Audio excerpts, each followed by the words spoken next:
We are the North Carolina Department of Natural Cultural Resources, Office of State Archaeology staff, or OSA.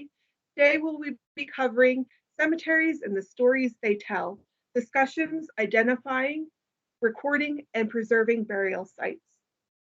Your speakers today include myself, Melissa Timmo, and I'm the Historic Cemetery Specialist for the North Carolina Office of State Archaeology. Hi, I'm John Mintz, State Archaeologist with the North Carolina Office of State Archaeology. Hi, my name is Lindsay Ferrante. I'm Deputy State Archaeologist with the Office of State Archaeology. And I'm Mary Beth Fitz, Assistant State Archaeologist with the Office of State Archaeology. So we'd like to welcome you all for joining us virtually today as we present this workshop. And so just to lay out a roadmap of what we hope to cover today, we'll be discussing post-contact cemeteries and why they're important. We'll also be discussing the applicable state legislation as it pertains to cemeteries and human burials.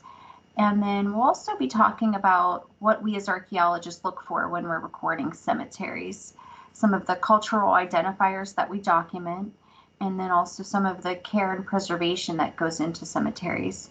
And we'll also be discussing the information, how we use it after we record a cemetery. And then finally, we'll be discussing how the Office of State Archaeology can hopefully support tribal communities as they record historic cemeteries. Okay, and just a point of clarification before we begin. When we say post-contact cemeteries, those are cemeteries from the last several hundred years. That's post-European colonization. And there are separate legislation that deals with human burials from pre-contact settings. And those do require different management strategies, so aren't necessarily covered by the workshop today. And also just to mention that the state has a high level emphasis on cemeteries. There's been a refocus by the state in more recent times on cemeteries and a renewed effort in highlighting them and why they're important. And one of the reasons for this is because of development encroaching on cemeteries, especially those that might be in more rural settings or wooded settings that aren't known about. They're not always as evident until development has encroached upon them. So sometimes it's a race against time to get these recorded and documented before cemeteries are destroyed by development. And we have had reports from several tribal communities about such development concerns and the impacts on cemeteries, and there's been an interest in recording the cemeteries. And so that's what has led to our workshop today. So John will go into some of the laws that pertain to cemeteries in the state. Hi, thank you, Lindsay. As the slide depicts, there are three general statutes dealing with North Carolina cemetery laws. One is the General Statute 65, one is the General Statute 70, and the third one is actually the North Carolina General Statute 14, which describes criminal law and the penalties for defacing or disturbing a cemetery. Of these three that I just mentioned, we're going to focus our attention on two, North Carolina General Statute 65 and North Carolina General Statute 14. So again, as the slide depicts, that General Statute 65 allows descendants or their designees or persons with a special interest in a grave, a burial, or an abandoned cemetery. They may have access, they can gain access on private or public property to actually rediscover or restore, maintain, visit a grave, or set up a community organization to help take care of that grave, cemetery, or cemetery with the permission of the landowner. The next general statutes under 65 that we'll talk a little bit about today is that if permission from a descendant or their designee cannot be obtained from the landowner to visit that grave or cemetery, the descendant can then petition the clerk of Superior Court of the county in which that cemetery is found to request access to that grave. Again, to talk a little bit more about General Statute 65, it also discusses who may remove graves or disinter them, who may move them and then reinter them, notices that need to be given before this is allowed, the appropriate certificates that need to be filed, who will pay for them to be removed and reinterred, and the care and consideration of that particular grave or graves, or in some cases, the entire cemetery. It allows this in great detail so that the individual can understand why the grave may have to have been moved, who moved it, how they did it, and where they can find more information, especially if the grave was moved somewhere and the descendant did not know that the grave had been moved, then they can determine going through the clerk of the court as to where the grave was reinterred at. Another slide in front of you talks about General Statute 14, which is the criminal law. And there are three aspects of this general statute that describes the criminal law and what is allowed, and more importantly, what is not allowed legally, lawfully on a cemetery. I will go over a couple of these, but I will leave it to you to read through them. It is unlawful to knowingly and willfully deface a gravesite, including placing garbage or trash within the grave or on the grave, removing any type of stones or fence, the fence be it a chain link fence, a wooden fence, or in some cases just a decorative rope around it to demark the cemetery, disturbing any flowers that are growing in the cemetery or that have been placed on the grave, or shrubs or any type of planted item. Also, one issue which is of growing concern to all of us is that the willful desecration of graves by plowing over or covering up graves and or human remains. This is forbidden, this is illegal, it's against the law. I will talk about one more just a little bit here. It is also a penalty against the law for demolishing or destroying a headstone or a marker, including removing it or injuring it or damaging the fence or any other type of enclosure around a graveyard. If you suspect this has happened, we suggest that you take photographs, write down the day that you visited that grave or cemetery, detailed what you saw, and contact local law enforcement so they can help in the apprehension of who perpetuated these crimes and to continue to allow citizens to care for these graves and cemeteries. So as archaeologists, we're interested in cultures and traditions over time. So when we study cemeteries, we are looking for cultural clues to help us identify and understand communities. We call these unique expressions cultural identifiers. Lindsay mentioned this earlier. Everything in the cemetery gives us an idea about our North Carolina communities, not just what a headstone looks like or what's written on it, but how people were laid out in the cemetery, what kinds of things are left in or at a grave, or even what kinds of traditional activities happen around the graveside are important. For example, the grave on in the picture you see on the screen is from a New Orleans cemetery where high water tables necessitated a tradition of above ground tombs that they're famous for. Local spiritual traditions include leaving alcohol, tobacco, and food for the deceased by the graveside. Pop cultural or tourist traditions reveal a mistaken association of this grave with voodoo. You can see the 3 X's marked in a row as graffiti. This is done by cemetery visitors in the hopes of bringing themselves good luck. And all of these things tell an interesting story.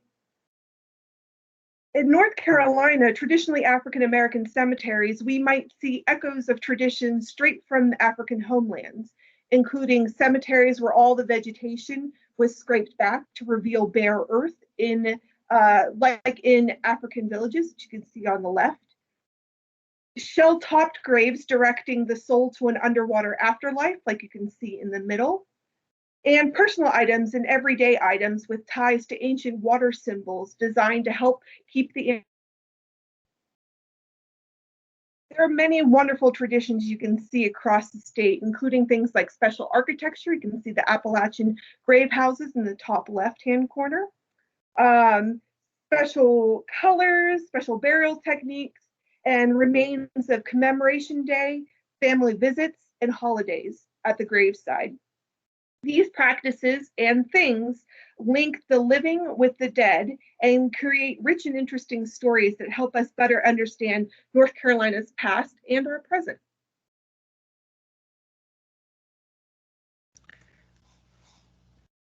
Hi. So I'm going to talk about how the Office of State Archaeology collects information about cemeteries. Collecting this information is important for cemetery preservation and education, which really go hand in hand. Recording a cemetery helps us overcome the first hurdle of knowing even that a cemetery exists. As we spoke earlier, there are a lot of these cemeteries in rural areas or in wooded areas, and there's no official record of them in one systematic place. All of the cemeteries recorded with our office, the Office of State Archaeology, become part of a database called the North Carolina Site File. They are given a unique number and mapped in a geographic information system. Information submitted about a cemetery is then stored for easy access. It may be used by historic preservation specialists, students, or other researchers.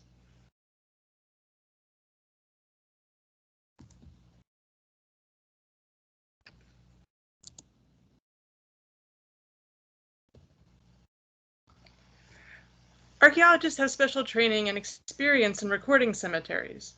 We also have access to special tools such as ground penetrating radar, which makes it possible to learn more about the location of graves in cemeteries where burials were not originally marked or where there were markers, but they were made of materials like wood that are easily perishable or decompose. But it doesn't take special skills or equipment to record a cemetery in the site file. To make it easier for anyone to record a cemetery with us, Melissa created a form we call the Citizen Cemetery Form. I'm going to show you what this form looks like and how to record the location of a cemetery. We'll also talk about the types of other useful information that you can include with the form, such as photos, records, and oral history. The first 2 pages of the Citizen Cemetery Form cover basic information, such as the name of the cemetery, what county it's in, and contact information. We also ask for coordinates, which you can get from Google Earth, and whether the cemetery is on public or private land. You'll notice that the form mostly has checkboxes, which makes it easy to fill out. You simply pick the best answer for many of the questions, although you can always provide more information. Here are some examples of what the form covers. Things like who's buried there, what the cemetery looks like, when it was used, and how you came by this information. This helps us better understand the history of the cemetery and the people who used it. While we need a basic map to know where the cemetery is located, the more detail you can include on the map, the more useful it will be. A plan view map is a map drawn from a bird's eye view. In addition to showing the location of graves in a cemetery, other features like plantings, paths, roads, and other features can be included. County property appraiser websites have aerial imagery as well as property parcel information that you can include to show the boundaries of the cemetery as well as what is located around it. If you're making a hand-drawn map, remember to note which direction is north, or include a crossroads so that the map can be turned in the right direction. It's also really helpful to include photos of the cemetery. Photos of individual head and foot stones from different angles are important, especially ones where any texts or markings are legible. Record the cemetery as you find it, being careful and respectful of the plantings and possible grave offerings. Taking photos this way also provides a good baseline for possible future restoration work, if any is needed. Finally, if you have done research on the cemetery or have information about who is buried there, that is also important to include with the form, since it will help tell the history of the cemetery. There may be information about the cemetery in county deeds or plat maps. Death certificates also contain information about where an individual was buried, which can link them to a specific cemetery, even if there is no marker there in their name. If your relatives are buried in the cemetery, maybe you have pictures of them you'd like to include with the form. Most important of all is any oral history you might have about the cemetery. I say this is most important because this is information that is not recorded anywhere else. Only you and your family or your community members are aware of it. By recording it with a cemetery form in the North Carolina site file, you're ensuring this information will continue to communicate the significance of the cemetery for future generations.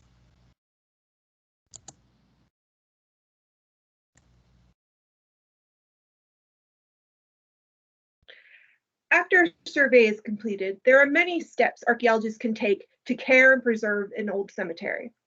One way is to show communities easy methods for long-term maintenance strategies, things like creating management plans and teaching how to identify and remedy common cleaning and structural issues like the ones you see on the screen. We also help to create strategies to tackle bigger issues by linking descendants and communities with resources and professionals who can complete complex and sometimes dangerous headstone repairs. Headstones can be pretty heavy and are hard to work with sometimes, create storm mitigation plans, and address accessibility and outreach issues. To wrap up, the North Carolina Office of State Archaeology staff loves helping descendants and communities with their unique cemetery concerns. We offer a number of options for in-person and virtual consultation and community outreach. So we'd love to reach out to you to get in motion. To learn more about the North Carolina Office of State Archaeology Cemetery Plan, we invite you to visit our website, and you can see that at the bottom of the screen above. There we have resources, citizen cemetery forms you can download, and more. We will also be sending out paper versions of some of the resources you see on the screen to a community center near you, so keep your eyes out. Tips on how to take care of a cemetery, and some laws written down for you to reference. Thank you for choosing to watch our presentation today. If you have any questions or have feedback or stories about cemetery traditions in your family or community that we should know about, we'd love to hear from you. You can find contact information, website, and Facebook information on the screen now. Thank you.